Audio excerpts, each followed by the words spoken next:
2014 തിരുവനന്തപുരം ലോക്സഭാ സീറ്റിൽ മാത്രം പ്രതീക്ഷ അർപ്പിച്ചിരുന്ന ബി.ജെ.പി 2019 എത്തുമ്പോൾ തിരുവനന്തപുരത്തിന് പുറമെ തൃശ്ശൂർ കൂടി അവർക്ക് ഒരു വിജയപ്രതീക്ഷ നൽകുന്ന മണ്ഡലമായി മാറി. ഈ 2024 എത്തുമ്പോൾ അവരുടെ പ്രതീക്ഷ വാനോളം ഉയരുകയാണ്. ബി.ജെ.പി തന്നെ പറയുന്ന അവർക്ക് 5 എ ക്ലാസ് മണ്ഡലങ്ങളെ ഉള്ളൂ എന്ന് പറയുമ്പോൾ പോലും ഒരു 6 മണ്ഡലങ്ങളെങ്കിലും അവർ ശക്തമായ സാന്നിധ്യം നിലവിൽ അറിയിച്ചു കഴിഞ്ഞിരിക്കുന്നു. 6 മാസം മുമ്പ് കേരളത്തിലൊരു സ്വകാര്യ ഏജൻസി നടത്തിയ സർവേയിൽ നരേന്ദ്രമോദിയുടെ ജനപ്രീതി 35%. അന്നു മുതലേ തന്നെ ബി.ജെ.പിയുടെ കേന്ദ്ര നേതൃത്വം വളരെ ശ്രദ്ധാപൂർവമാണ് കേരളത്തിനെ നോക്കി കണ്ടത്. ഏറ്റവും ഒടുവിൽ ഏഷ്യാനെറ്റിൻ്റെ മൂഡ് ഓഫ് ദ നേഷൻ പുതിയ സർവേ വരുമ്പോൾ നരേന്ദ്രമോദിയുടെ ജനപ്രീതി കേരളത്തിൽ 51.06%, കോൺഗ്രസിൻ്റെ നേതാവ് രാഹുൽ ഗാന്ധിയുടെ 46.45% എത്തുന്നു. ഇവിടെ ഒരു വലിയ കൗതുകകരമായ കാര്യം, രാഹുൽ ഗാന്ധിക്ക് വലിയ പിന്തുണ ഉണ്ടായിരുന്ന ഒരിടത്താണ് നരേന്ദ്രമോദി കഴിഞ്ഞ 6 മാസത്തിനുള്ളിൽ ഉണ്ടായ ഒരു വലിയ വ്യത്യാസം. 6 മാസത്തിന് മുമ്പ് നടന്ന സർവേയിൽ 35% പേർ നരേന്ദ്രമോദി പിന്തുണയ്ക്കുന്നു. 6 മാസത്തിന് ശേഷം ഈ കഴിഞ്ഞ ദിവസങ്ങളിൽ നടന്ന സർവേയിൽ 51% പേർ പിന്തുണയ്ക്കുന്നു. ഒരു വലിയ വ്യത്യാസം തന്നെയാണ് നടന്നിരിക്കുന്നത്. ഇത് മാറുന്ന കേരളത്തിൻ്റെ ഒരു മനസ്സ് എന്ന് വേണമെങ്കിൽ നമുക്ക് പറയാം. പക്ഷേ ഇതുകൊണ്ട് കേരള ബി ജെ പിക്ക് എത്രത്തോളം ഗുണം ചെയ്യുമെന്നുള്ളത് വോട്ടെണ്ണി കഴിയുമ്പോൾ മാത്രമേ അറിയാൻ കഴിയൂ. ഇത് നരേന്ദ്രമോദി എന്ന് പറയുന്ന നേതാവിന്, നരേന്ദ്രമോദി എന്ന് പറയുന്ന പ്രധാനമന്ത്രിക്ക് ഒരു വലിയ പിന്തുണ, ഏതാണ്ട് 50% മുകളിൽ പിന്തുണ കേരളത്തിൽ നിന്ന് ലഭിക്കുന്നുണ്ട്. ഒപ്പം തന്നെ പ്രധാനപ്പെട്ട ചില ഈ തെരഞ്ഞെടുപ്പിൽ ഉയർന്നു വരാൻ സാധ്യതയുള്ള പ്രധാനപ്പെട്ട ചില ചോദ്യങ്ങൾക്ക് ഉള്ള ഉത്തരവും ജനം നൽകുന്നുണ്ട്. പ്രത്യേകിച്ച് ഈ പൗരത്വ ഭേദഗതി വിജ്ഞാപനം ഇറങ്ങിയതും മറ്റും അതിനെ അനുകൂലിച്ചുകൊണ്ട് 51% പേർ പറയുന്നു. അതിനകത്ത് 26% പേർ മാത്രമാണ് എതിർക്കുന്നത്. 22% പേർ പറയുന്നു ഇത് യാതൊരു ചലനവും ഇതിൽ ഉണ്ടാക്കില്ല എന്ന് പറയുന്നു. അതുപോലെ വികസനത്തിനും 38.11% പേർ ഈ കേന്ദ്ര സർക്കാരിനെ പിന്തുണച്ചുകൊണ്ട് രംഗത്തെത്തുന്നു. ഡിജിറ്റൽ ഇന്ത്യക്കും ഒക്കെ ഉണ്ട് അത്തരത്തിലുള്ളൊരു പിന്തുണ കിട്ടുന്നു. മറ്റൊരു സർവേ എന്ന് പറഞ്ഞാൽ കഴിഞ്ഞ 19 വർഷമായിട്ട് ഈ സർവേ നടത്തുന്ന ഏജൻസിക്കൊപ്പമുള്ള ഒരു സീനിയർ സർവേ നടത്തുന്ന വ്യക്തിയെ സവ്യസാജിയുടെ റിപ്പോർട്ടുകൾ, ഇദ്ദേഹത്തിൻ്റെ എല്ലാ റിപ്പോർട്ടുകളും ഇല്ലെങ്കിൽ എല്ലാ സർവേ ഫലങ്ങളും ശരിയാണ് എന്നല്ല പറഞ്ഞു വരുന്നത്. പലപ്പോഴും പരാജയപ്പെട്ട സർവേകളുമുണ്ട്. പക്ഷേ അദ്ദേഹത്തിൻ്റെ ചില കണക്കൂട്ടലുകളും ഈ കഴിഞ്ഞ ദിവസങ്ങളിലെല്ലാം അല്ലെങ്കിൽ കഴിഞ്ഞ ഈ ഇലക്ഷൻ പ്രഖ്യാപിക്കുന്നതിന് മുമ്പും പ്രഖ്യാപിച്ചതിന് ശേഷം വന്ന സർവേകളെല്ലാം അവലോകനം ചെയ്യുമ്പോൾ നമുക്ക് മനസ്സിലാക്കാൻ കഴിയുന്ന ഏതാണ്ട് 6 ലോക്സഭാ മണ്ഡലങ്ങളിലെ ഒരു ഇപ്പോഴത്തെ സ്ഥിതിയാണ് നമ്മളിവിടെ പരിശോധിക്കുന്നത്. ഇപ്പോൾ നിലവിൽ ഈ പറയുന്ന സവ്യസാജി വർക്ക് ചെയ്യുന്ന MKT റിസർച്ച് ടീമിൻ്റെ ഒടൊപ്പമാണ്. ഇവരാണ് ഡേറ്റാസും മറ്റും കളക്ട് ചെയ്ത് വലിയ ഏജൻസികൾ കൈമാറുക കൂടി ചെയ്യുന്നുണ്ട്. ഇങ്ങനത്തെ ഒരു ഗ്രൂപ്പാണ്, അതൊരു വലിയ കമ്പനിയാണ്, മഹാരാഷ്ട്ര കേന്ദ്രീകരിച്ചിട്ടൊരു കമ്പനിയാണ്. ഏതായാലും നമുക്കതിൻ്റെ ഡീറ്റെയിൽസിലേക്ക് പോകാം. ഏതാണ്ട് ഇവരുടെ സർവേയുടെ അതേ പൾസ് തന്നെയാണ് നമുക്ക് ആ മണ്ഡലങ്ങളിൽ ചില ആളുകളെയും ചില വ്യക്തികളെയും ഒക്കെ ബന്ധപ്പെടുമ്പോൾ കിട്ടുന്നത്. അവരുടെ ഒരു റിസൾട്ട് അനുസരിച്ച് തൃശ്ശൂരിൽ NDA സ്ഥാനാർത്ഥി LDF സ്ഥാനാർത്ഥിയേക്കാൾ 2% മുന്നിലാണ്, അവരുടെ പിന്തുണ മുന്നിലാണ് എന്നാണ് അവരുടെ ഒരു സർവേ ഫലം. ഏതാണ്ട് തുടക്കം മുതൽ തന്നെ സുരേഷ് ഗോപിക്ക് ഒരു ലീഡ് ഉണ്ടായിരുന്നൊരു സ്ഥലമാണ് തൃശ്ശൂർ. പ്രചരണത്തിൽ ആണെങ്കിൽ ഒരു വലിയ മേൽക്കൈ തന്നെ സുരേഷ് ഗോപിക്ക് നേടാൻ കഴിഞ്ഞു. അതിന് പ്രധാനപ്പെട്ട കാരണം കഴിഞ്ഞ 6 വർഷമായി സുരേഷ് ഗോപി ആ മണ്ഡലത്തിൽ തന്നെ നിറഞ്ഞു നിൽക്കുന്നു എന്നുള്ളത് തന്നെയാണ്. ഒപ്പം തന്നെ ഇടതുപക്ഷത്തിൻ്റെ സ്ഥാനാർത്ഥി ആരെയെന്നൊരു കൺഫ്യൂഷൻ അവർക്കിടയിൽ തന്നെ ഉണ്ടായിരുന്നു. ഒടുവിൽ സുനിൽകുമാർ എത്തുന്നു, പ്രതാപൻ മാറുന്നു, അവിടേക്ക് മുരളീധരൻ വരുന്നു. അപ്പോഴും സുരേഷ് ഗോപി അവിടെ അതുപോലെ തന്നെ നിൽക്കുന്നു, മുമ്പോട്ടുള്ള പ്രവർത്തനമായി മുമ്പോട്ട് പോകും.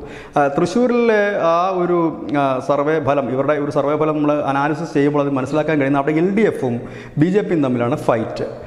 അവിടെ മുരളീധരൻ 3ാം സ്ഥാനത്തേക്കാണ്. മുമ്പ് നമ്മൾ ഈ അനാലിസിസിൽ തന്നെ മുരളീധരൻ വന്ന സമയത്ത് തന്നെ നമ്മൾ പറഞ്ഞിരുന്നു അദ്ദേഹം 3ാം സ്ഥാനത്തേക്ക് പോകുമെന്ന്. ഒരുപക്ഷെ അദ്ദേഹം കുറച്ച് അധികം വോട്ട് പിടിക്കുമായിരിക്കാം എന്നുള്ള ഒരു കാര്യം മാത്രമേ അത് പറയുന്നു. അപ്പോൾ സുരേഷ് ഗോപിയുടെ ഒരു മുന്നേറ്റം ഒരു 2% LDFിനേക്കാൾ മുന്നേറുന്നു നിലവിലത്തെ സാഹചര്യത്തിൽ എന്നുള്ളതാണ് ഏറ്റവും പുതിയ അവരുടെ സർവേയിൽ കണ്ടെത്തിയിരിക്കുന്നത്. തിരുവനന്തപുരത്തേക്ക് വരുമ്പോൾ അത് ശശി തരൂർ തന്നെയാണ് ഇപ്പോഴും 2% മേൽക്കൈയുള്ളത്.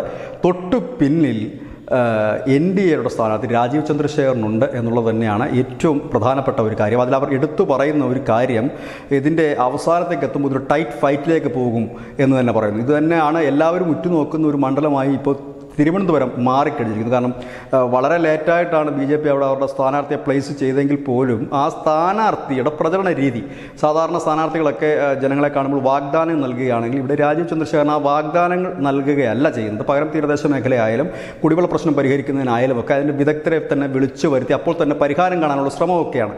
ഇതിനെതിരെ ഇപ്പോൾ കോൺഗ്രസ് ഇലക്ഷൻ കമ്മീഷന് പരാതി കൊടുക്കാൻ ഒരുങ്ങുന്നു എന്നാണ് പുതിയതായി പുറത്തു വരുന്ന മറ്റൊരു വാർത്ത. കാരണം ഇത് പെരുമാറ്റച്ചട്ട ലംഘനമാണെന്നൊക്കെ പറഞ്ഞു. പക്ഷേ ജനങ്ങൾക്ക് കുറച്ചുകൂടെ ഒരു സ്വീകാര്യതയും വിശ്വാസ്യതയും ഉണ്ടാക്കിയെടുക്കാൻ രാജീവ് ചന്ദ്രശേഖറിന് ചുരുങ്ങിയ ദിവസം കൊണ്ട് കഴിഞ്ഞിട്ടുണ്ട് എന്നുള്ളത് യാഥാർത്ഥ്യമാണ്. അവിടെ ഒരു ടൈറ്റ് ഫൈറ്റിലേക്ക് നീങ്ങുന്നു എന്നുള്ളതാണ്.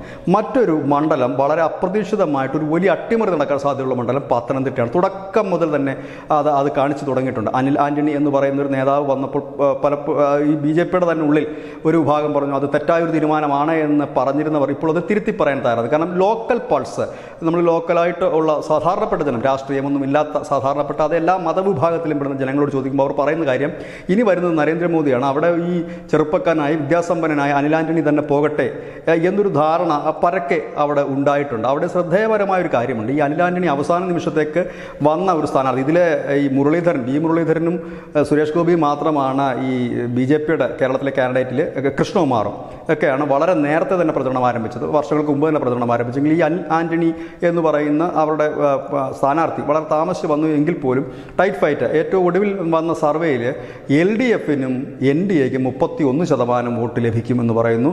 34% ആൻ്റോ ആൻ്റണിക്ക് ലഭിക്കുന്ന വോട്ട്. അതായത് ഒരു അട്ടിമറി ഏത് നിമിഷവും സംഭവിക്കാവുന്ന ഒരു മണ്ഡലമായി പത്തനംതിട്ട മാറിയിരിക്കുന്നു. ഒരുപക്ഷെ അട്ടിമറി നടന്നാലും അത്ഭുതപ്പെടാനില്ലാത്തൊരു സാഹചര്യത്തിലേക്ക് പോകുന്നു. സുരേന്ദ്രൻ പിടിച്ച വോട്ടിൻ്റെ മുകളിലേക്ക് ഇപ്പോൾ അനിൽ ആൻ്റണിയുടെ ശതമാനം സർവേകളിൽ കാണിക്കുന്നുണ്ട്.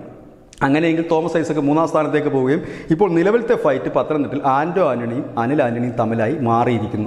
ഇത് ഒരുപക്ഷെ എവിടെയെങ്കിലും അവസാന നിമിഷത്തിൽ ഒരു അടിയൊഴുക്ക് സംഭവിച്ചാൽ ആദ്യ അട്ടിമറി നടക്കുന്ന ഒരു ലോക്സഭാ മണ്ഡലം പത്തനംതിട്ട തന്നെയായിരിക്കും. ഏതായാലും ആറ്റിങ്ങലിലേക്ക് വരുമ്പോൾ അവിടെ LDF-നാണ് നേരിയ മുൻതൂക്കം ഉള്ളത്. അതിന് തൊട്ട് താഴെ NDA-യും UDF-ഉം തമ്മിൽ ടൈറ്റ് ഫൈറ്റാണ് ഈ ആറ്റിങ്ങിൽ നടക്കുന്നത്. നമുക്ക് മനസ്സിലാക്കാൻ കഴിയുന്നത് കഴിഞ്ഞ തവണ അവിടെ UDF സ്ഥാനാർത്ഥി അടൂർ പ്രകാശായിരുന്നു വിജയിച്ചിരുന്നത്. അടൂർ പ്രകാശും NDA സ്ഥാനാർത്ഥി G. മുരളീധരൻ തമ്മിലാണ് ഇപ്പോൾ ഫൈറ്റ് നടക്കുന്നത്. പക്ഷേ മുൻതൂക്കം LDF-നാണ്. ആ LDF-ന്റെ മുൻതൂക്കം മറികടക്കാനായാൽ മുരളീധരന് ജയിച്ചു കയറാൻ കഴിയും. അവിടെയും UDF-ന്റെ നില അല്പം പരിതാപകരമായി നിൽക്കുന്നു എന്ന് തന്നെയാണ് ഇത് സൂചിപ്പിക്കുന്നത്. മറ്റൊരു മണ്ഡലം അവർ പറയുന്നത് ആലപ്പുഴയാണ്. ആലപ്പുഴ അവർ വിജയപ്രതീക്ഷയല്ല പറയുന്നത്. ശോഭാ സുരേന്ദ്രൻ വോട്ട് ഷെയർ വലിയ രീതിയിൽ തന്നെ ഉയർത്തും. അവർ പറയുന്നതനുസരിച്ചാണെങ്കിൽ 40,000 തൊട്ട് 60,000 വോട്ടുകൾ വരെ ശോഭാ സുരേന്ദ്രൻ ഉയർത്തും. ഒരുപക്ഷെ ആലപ്പുഴയിൽ ശോഭാ സുരേന്ദ്രനെ BJP രംഗത്തിറക്കിയതിന് തന്നെ പ്രധാനപ്പെട്ട കാര്യം അടുത്ത തെരഞ്ഞെടുപ്പ് ആകുമ്പോഴേക്കും ആലപ്പുഴ BJP-യുടെ A-ക്ലാസ് മണ്ഡലമാക്കി മാറ്റുക എന്നുള്ളത് തന്നെയാണ്. കഴിഞ്ഞ ലോക്സഭാ തെരഞ്ഞെടുപ്പിൽ BJP-ക്ക് ആലപ്പുഴയിൽ ലഭിച്ചത് 1,90,000 വോട്ടുകളായിരുന്നു. അതൊരു 260 270 എത്തിയാൽ BJP-ക്ക് പ്രതീക്ഷ നൽകുന്ന മറ്റൊരു ലോക്സഭാ മണ്ഡലമായി ആലപ്പുഴ മാറും. അതിനുള്ള സാധ്യതകൾ വളരെ കൂടുതലാണ്. കാരണം ശോഭാ സുരേന്ദ്രനെ പോലെ വോട്ട് ഷെയർ ഉയർത്താൻ കഴിവുള്ള ഒരു വലിയ നേതാവ് തന്നെ എത്തുമ്പോൾ വലിയ രീതിയിൽ തന്നെയാണ് അവർക്ക് ഒരു പിന്തുണ. അവിടെ ലോക്കൽ നമ്മൾ പറയുന്ന സാധാരണപ്പെട്ട ജനങ്ങളുമായി നമ്മൾ സംവേദിക്കുമ്പോൾ നമുക്ക് മനസ്സിലാക്കാൻ കഴിയുന്നത് ഇരു മുന്നണികൾക്കും അപ്പുറം ശോഭാ സുരേന്ദ്രന് വലിയ സ്വീകാര്യത തന്നെ ആലപ്പുഴയിൽ ലഭിക്കുന്നുണ്ട് എന്നുള്ളത് തന്നെയാണ്. ഒരുപക്ഷെ വലിയ രീതിയിൽ തന്നെ വോട്ട് ശോഭാ സുരേന്ദ്രൻ പിടിച്ചാലും അത്ഭുതപ്പെടാനില്ല. ഏതായാലും ഒരു കാര്യം ഉറപ്പിക്കാം, അടുത്ത ലോക്സഭാ തെരഞ്ഞെടുപ്പ് വരുമ്പോഴേക്കും BJP-യുടെ A-ക്ലാസ് മണ്ഡലങ്ങളുടെ ലിസ്റ്റിൽ ആലപ്പുഴ ഉണ്ടാകും. അതിൻ്റെ പ്രധാന കാരണക്കാരി ശോഭാ സുരേന്ദ്രനായിരിക്കുകയും ചെയ്യും. പാലക്കാടേക്ക് വരുമ്പോൾ അവരുടെ പരിണതപ്രജ്ഞനായ അവരുടെ ഏറ്റവും മികച്ച സംഘാടകരിൽ ഒരാളായ C. കൃഷ്ണകുമാറാണ്. C. കൃഷ്ണകുമാറും UDF-ഉം തമ്മിൽ ടൈറ്റ് ഫൈറ്റാണ് എന്നാണ് ഇപ്പോൾ. അത് പ്രചരണത്തിൽ UDF-നെ മറികടന്നിട്ടാണ് കൃഷ്ണകുമാർ മുന്നേറുന്നത്. പാലക്കാട് പ്രചരണത്തിൽ BJP വളരെ ഏറെ മുന്നിലാണ് എന്ന് തന്നെ നമുക്ക് തുടക്കം മുതൽ പറയേണ്ടി വരും. കാരണം C. കൃഷ്ണകുമാറിന് നേരത്തെ തന്നെ സ്ഥാനാർത്ഥിയാകുമെന്നൊരു പ്രചരണമുണ്ടായിരുന്നു.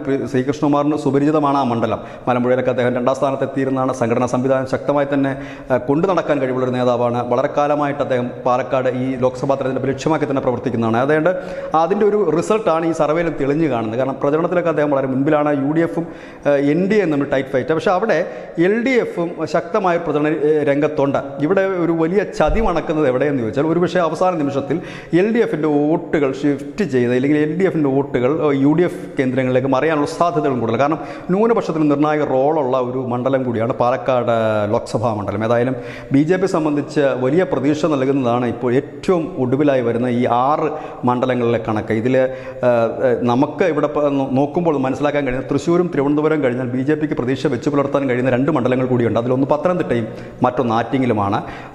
A-ക്ലാസ് മണ്ഡലമാണ് പാലക്കാട്. അത് അതേപോലെ തന്നെ നിലനിൽക്കും. പുതിയതായി അവർക്ക് ലഭിക്കുന്ന ഒരു A-ക്ലാസ് മണ്ഡലം ആലപ്പുഴയായി മാറുകയും ചെയ്തു. തന്നെയാണ് ന്യൂസ് നമ്മൾ നടത്തുന്നത്. അപ്പോൾ എൻ്റെ നന്ദി, നമസ്കാരം.